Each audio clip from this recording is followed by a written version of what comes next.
Hey, welcome back and happy Thursday. And let's continue our theme here of coastal communities, and in particular, this is one of our guiding questions that hopefully we've been chewing on, so to speak, more and more and going through these materials, and hopefully in your group discussions as well, they provide some guideposts in which to steer some of your discussions.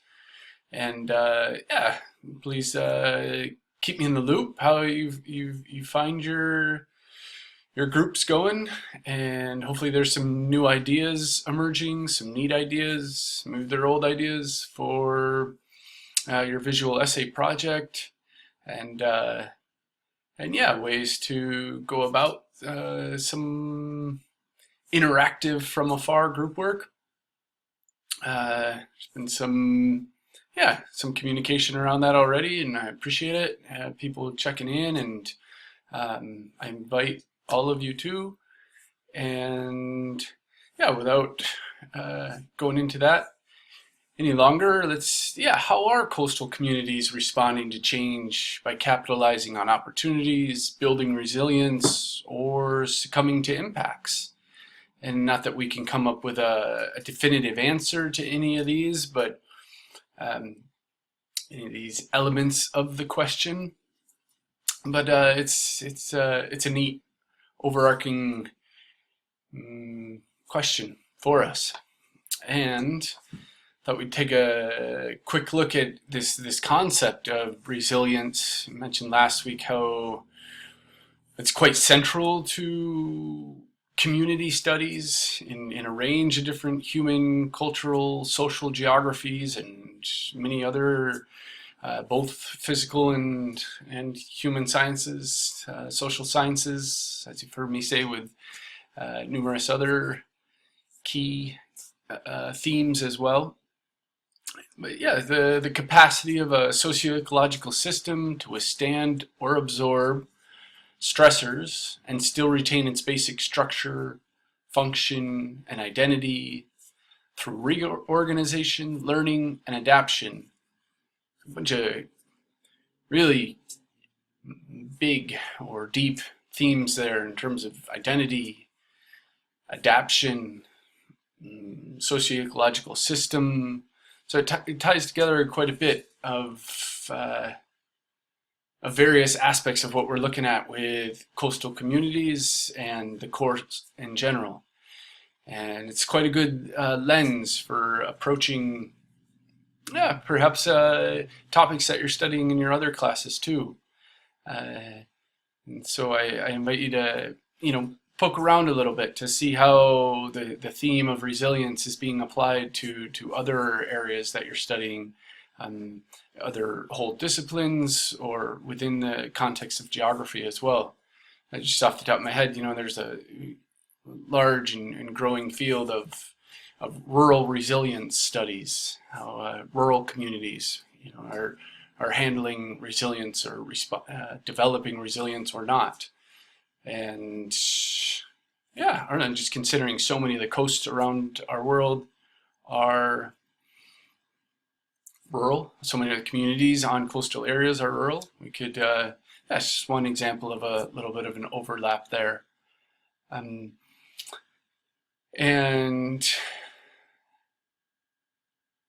withstand or absorb stressors.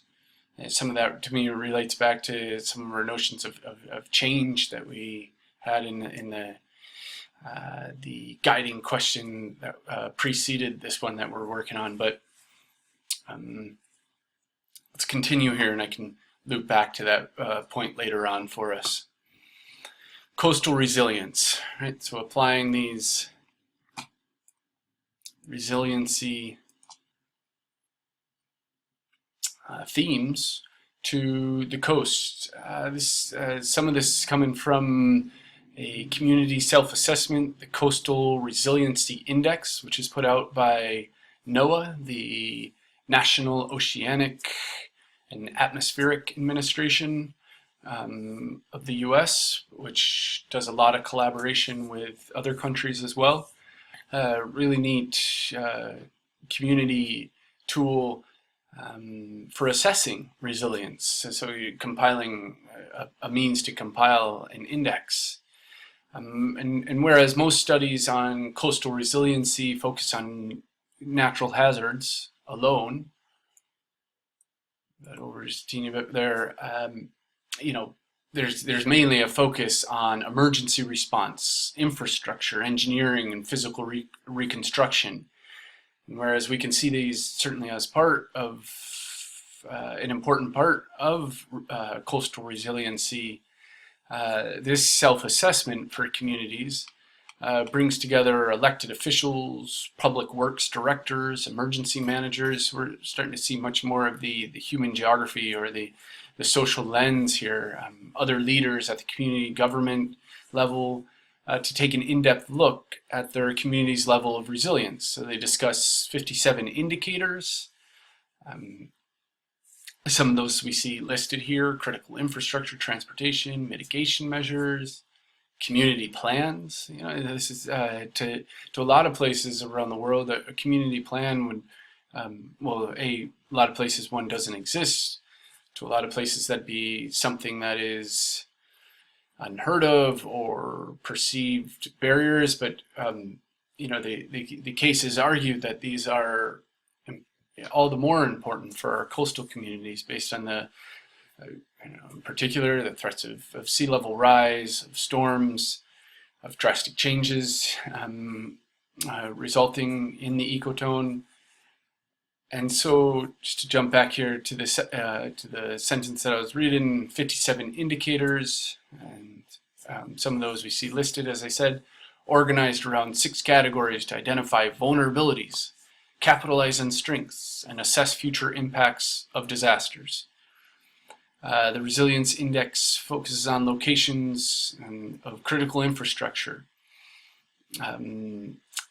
Is it in a special flood area, a flood hazard area, for instance? To flesh these out a little bit, the points I already mentioned above, transportation issues, such as will bridges be out and for how long after a critical storm event or natural disaster, natural hazard event, if you want to say. Mitigation measures. Are the most recent international building codes being used? We could ask.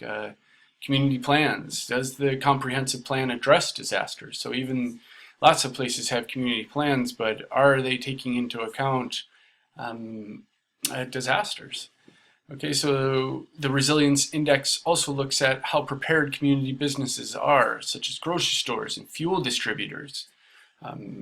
Very important to consider in how reliant we are on petrol fuels for everything from, obviously transportation comes to mind. A lot of that can be becomes shut down in hazard events, but we can think about how we fuel our homes, heat our homes in many cases, and so to continue here, what I really want to emphasize is this, in resiliency and in this community self-assessment and in other resiliency studies, the emphasis on social systems. In this case, NOAA puts forward civic organizations, even, for example, churches that have a strong presence in the community. Numerous other forms of civic organizations exist, but how civic organizations can can be a key component of resiliency. Not only in an acute case of disaster or hazard, but in a transition, in a slow day-to-day, hopefully not too slow, hopefully building momentum, development of resiliency in communities. And I'm going to include a link as part of today's lesson, if you will, continuing on with this class of different case studies that you can click through on the NOAA website to take a look at how resiliency is being applied. There's a neat map of North America, and one of the examples I saw highlighted cross-border international firefighting efforts. Maybe that's a place-based example that's far from a coast, but I don't know, just something in me always likes to emphasize, or I appreciate examples of international cooperation, and at the same time, even if it is something out of from a different country, or if most of the case studies are focused in a certain area, whatever variable we may be looking at, in this case, looking at some of NOAA's work, there's numerous insights that can be gained, and I don't know, perhaps in a day and age when the U.S. is catching a lot of flack, it serves as a pretty inspiring example of some forward-thinking and progressive work that's being done, and here's to that continuing and spreading around the world. We certainly need it in numerous different contexts, but since we're coastal geographers, we can, which we all are since we're in this course, right? We can put on those hats and recognize and advocate for how our coast need this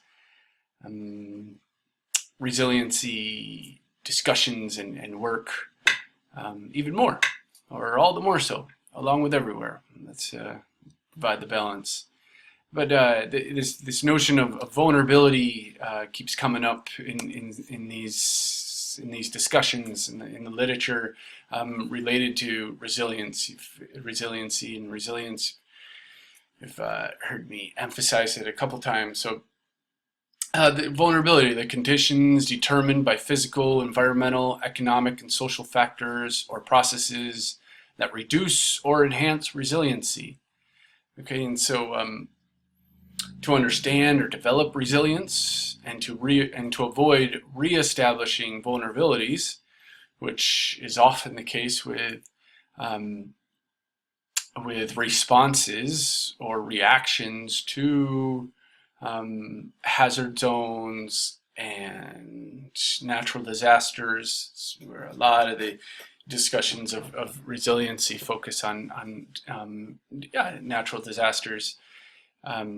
This is an important point to remember, that if we're going to develop resiliency, we need to look at these root causes of vulnerability, right? Kind of the root and branch metaphor, to borrow from Chinese medicine. How if we're just addressing the branch systems, the root causes are still going to be at play and affect the issues. So vulnerability is often focused on height and strength of a seawall, for instance, number of people who live below, for example, 2 meters in elevation, and values of property, and that gets a huge emphasis on our hyper-capitalistic society. And but we can take a step back as critical thinkers and consider all sorts of other vulnerability factors, and especially when considering coastal community resilience. For instance, regional global influences on a particular area, livelihoods and resource dependence, ecosystems, goods and services, getting back to some of our earlier themes there, resource access, unsustainable livelihoods, diversity of livelihoods, poverty, well-being and health and life expectancy, place attachment, right, on the heels of last week, how all these are part of vulnerabilities, social cohesion, asset ownership, market access, marginalization across many different angles, right? Social, ecological, political marginalization. And then on that note, power imbalances that create or play into vulnerabilities. And perhaps from the other end of the spectrum, empowerment, how empowerment of communities or certain cohorts within communities can address vulnerabilities. Lack of information, also a form of marginalization, especially when it's deliberate withholding of information. And then, even on more of a baseline social geographic note, the demographic profile. We could just say demography in general. Education, adult literacy, school enrollment, governance, things such as political stability, rule of law, voice, and accountability. Huge issues that play into vulnerability and resiliency. And then size of the economy, right? When we're getting into notions of scale. So to take a look at that, or some of these themes, and we can apply some of that to some of these little case studies that you can look at on the NOAA website. But it's an example here of all sorts of these different themes. Hurricane Sandy in 2012, devastating the eastern seaboard of the U.S. and huge effects on the Caribbean as well. Many different nations there. Affected 24 different states, took out 285 lives, and rest in peace. And estimated damages of over 80 billion US dollars. It's staggering impacts here. And in terms of vulnerability, when we see here a picture of Seaside Heights, New Jersey, obviously with destroyed houses and properties, right along the coastline. And we can also look at this as a case of geo-ignorami, right? Of ignorant geography. What some profs will talk about is it's just poor geography. When a building right on these coastlines, I mean, not only in terms of ecological impacts, but setting ourselves up for natural disasters or huge impacts from storms. But by a year later, you can see in the bottom picture, completely redeveloped, rebuilt back up. Probably millions upon millions of dollars of federally subsidized funding went back into restoring these properties. And what does this speak to, though, in terms of both capacity to rebuild on various scales, from national down to local, community resilience, and how people in some areas pitched in to rebuild together, help that was sent from afar, but also in terms of are there lessons learned in terms of rebuilding, right, in a coastal flood and storm vulnerable area. So yeah, there's plenty to think about there, and from many different angles. But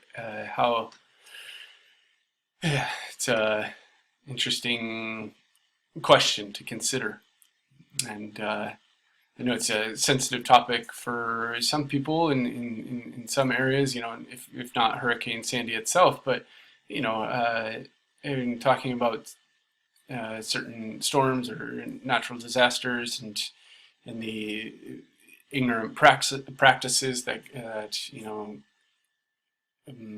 set up a precedent for the loss of life. I also need to remember the sensitivity there around people whose lives were lost, and so I hold that in remembrance with the critique of some of the larger socio-political factors at play. As well, the Boxing Day tsunami of 2004 in Asia, in particular, Indonesia, for instance. We talked about effects in Bangladesh as well last week. Enormously disproportionate impact on poor fishing and aquaculture households in rural coastal communities, and a call from some development agencies, a push, and government agencies as well, for the need to resettle, to move these communities, these populations to off the coast, to prevent such a devastating impact in the future. However, click back there for a second. Studies afterwards, and this is the value of getting onto the land and talking to people and the land or the water and getting into community, right? Since that's our theme here, being in community, having place-based research needs to be more of an important part of these development programs and disaster responses. This quote here from Pomeroy et al. in study to focus on this. Fishers in Southeast Asia generally liked their fishing occupation despite the risk, and few would change to another occupation with similar income.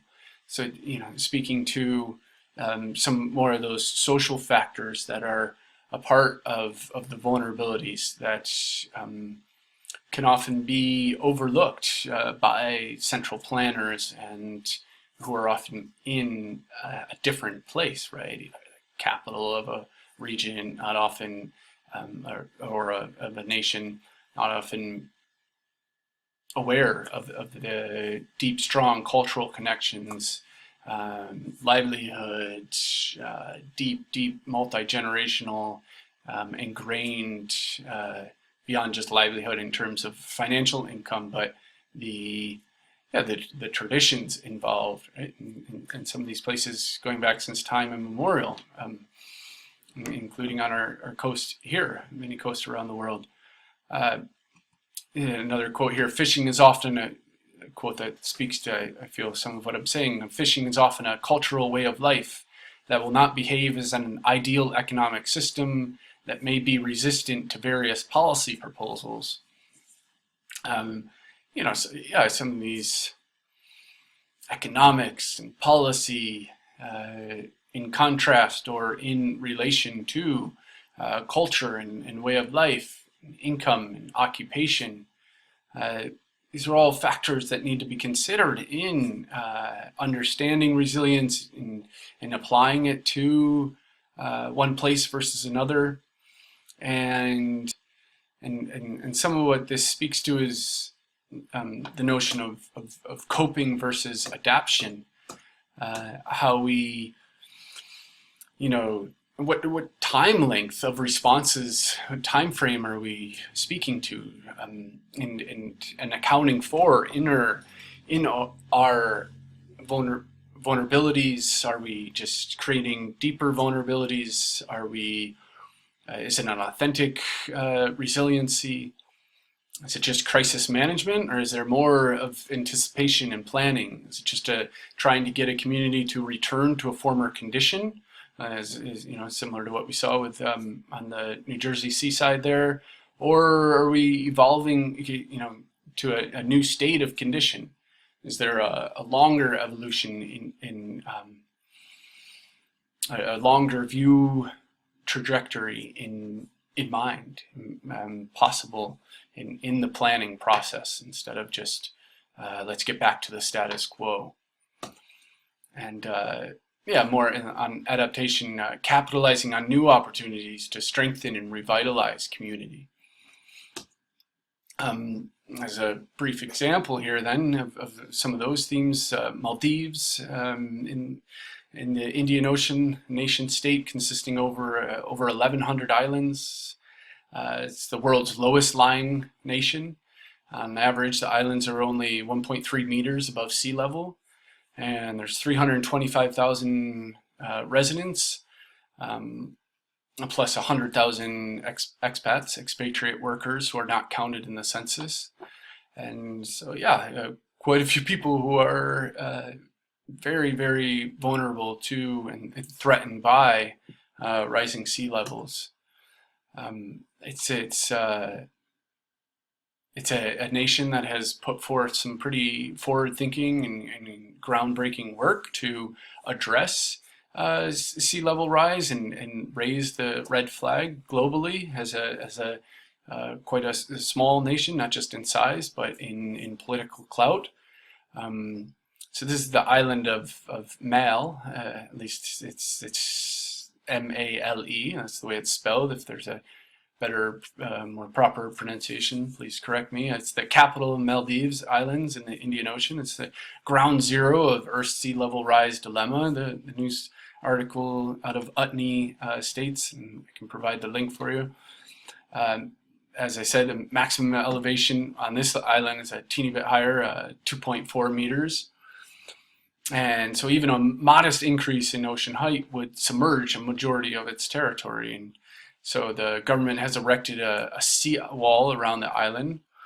But there's, like I said, a lot of other international international governance policy work to ring the alarm bell of what's going on in the Maldives. They say, quote, "We are building seawalls, revetments, and shore protection to prevent the islands from erosion and storm surges.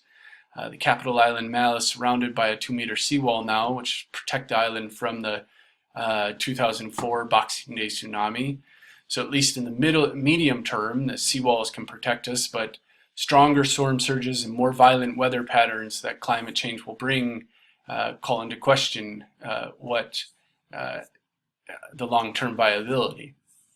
Seawalls and heavy infrastructure projects are extremely expensive, however, and we have over 1,100 islands, of which 300 are inhabited by tourist resorts. So it speaks to the global north impact or effect on these on the global warming that's impacting the sea level rise, that's impacting Maldives, right? It's by no means just their problem here. The government is therefore looking at soft engineering to protect the islands. Soft engineering models or methods include protecting each island's coral reef, which acts as a natural water breaker, and looking at shoreline vegetation such as mangroves, which reduce beach erosion. So this is pretty neat, this notion of soft engineering, and is a neat example of not only the forward thinking to have those seawalls built before the tsunami came. Obviously, they didn't know there was a tsunami coming, but and then so besides just some hard engineering, but some of these more ecosystem based projects that can be considered as well. And what a neat example of resiliency that provides to jump across hemispheres here to but over to Boston. And a couple quotes here from 2012. It narrowly escaped Hurricane Sandy. Had Hurricane Sandy that we mentioned earlier, devastating the East Coast, had it hit 4 hours earlier during the full moon high tide. I'll loop back to our first couple weeks there. The likely storm surge would have inundated the city, submerging its low-lying areas under several feet of water. And the kind of example of resiliency here is this plan that calls for creating these a system of open water canals through the city to allow for these storm surge waters and rising sea levels to travel into, instead of just flooding and wrecking the areas. Some neat quotes here. Much of the model has been, how do we keep the water out? Everybody's afraid of the water. This is in line with building up seawalls and barricades, but kind of a neat Taoist notion here in Boston, maybe coming from their Chinatown, a really neat Chinatown in Boston if you ever get a chance to go there. But instead we or to continue that, in 20 something beyond, it can't be that we provide a giant dam at the Boston Harbor and solve all our problems that way. The way we solve this has to be a vibrant, livable, exciting, and enhance our quality of life. So it's some neat tie-ins there to some of the deeper social cultural elements that we were referring to in the many variables of vulnerability. The canals would crisscross the streets of Back Bay, a neighborhood of Boston which was actually a tidal bay before it began to be filled in and built 50 years ago. Okay, and then so the little plan here goes on to say if the canals would mitigate sea level rise by draining water into low-lying back alleys, some main streets in an alternating pattern, which would end at the thoroughfare of Boylston Street, which has a subway line underneath it. It's a solution to climate change, quoting here, which has the potential to make the historic district even more attractive if it works. But there's a problem. They go on to say, if you compare Boston to Venice or Amsterdam, difference is that they have very small tidal ranges. The tidal change in Boston is about 8 feet a day, so the canals would be either high part of the time or the low part of the time. So we'd have to decide whether they would be really deep or tidal, the author says here. The canals would also have to contend with freezing temperatures in the winter. Unlike Amsterdam's, they may not be suitable for skating on, although Amsterdam's haven't been freezing in a while. The question is whether in a climate where it can snow for 6 months of the year, you want canals that are always open or partly full of slush, sand, or salt. A less ambitious solution to sea level rise would be to simply shore up the foundations of the Back Bay. That's a neighborhood there, houses, and make sure important infrastructure, electrical, mechanical equipment was lifted above any likely level of flooding. So the final quote, as sea level rises, we're going to be losing this natural sponge globally. So trying to add some of it back is an important thing to be paying attention to. It's a neat metaphor here is natural sponge, where water can go into. Yeah, so how are coastal communities responding to that change? Again, no definitive answer here, but resilience to stress is predicated on the environmental, institutional, and economic and social vulnerabilities of communities. In resource-dependent communities, a socio-ecological approach to resilience is critical. In this resource-dependent communities, we can see that all the more. I think what we're trying to drive home there. And response can be short-term crisis management that recovers to a previous equally vulnerable state, or long-term, innovative and adaptive that increases resilience. It's kind of the dichotomy or the spectrum that we're working there with, and just a parting shot or contemplation. Will architecture save populations forced out by sea level rise? A pretty neat futuristic image here from downtoearth.com. The link there I can include for you all, but obviously pretty dreamy, but gives us pause to be worth considering. What options are we going to need for the future, and what's possible, and when considering resiliency and vulnerability. And I look forward to your questions and thoughts on any of this, and thanks for tuning in.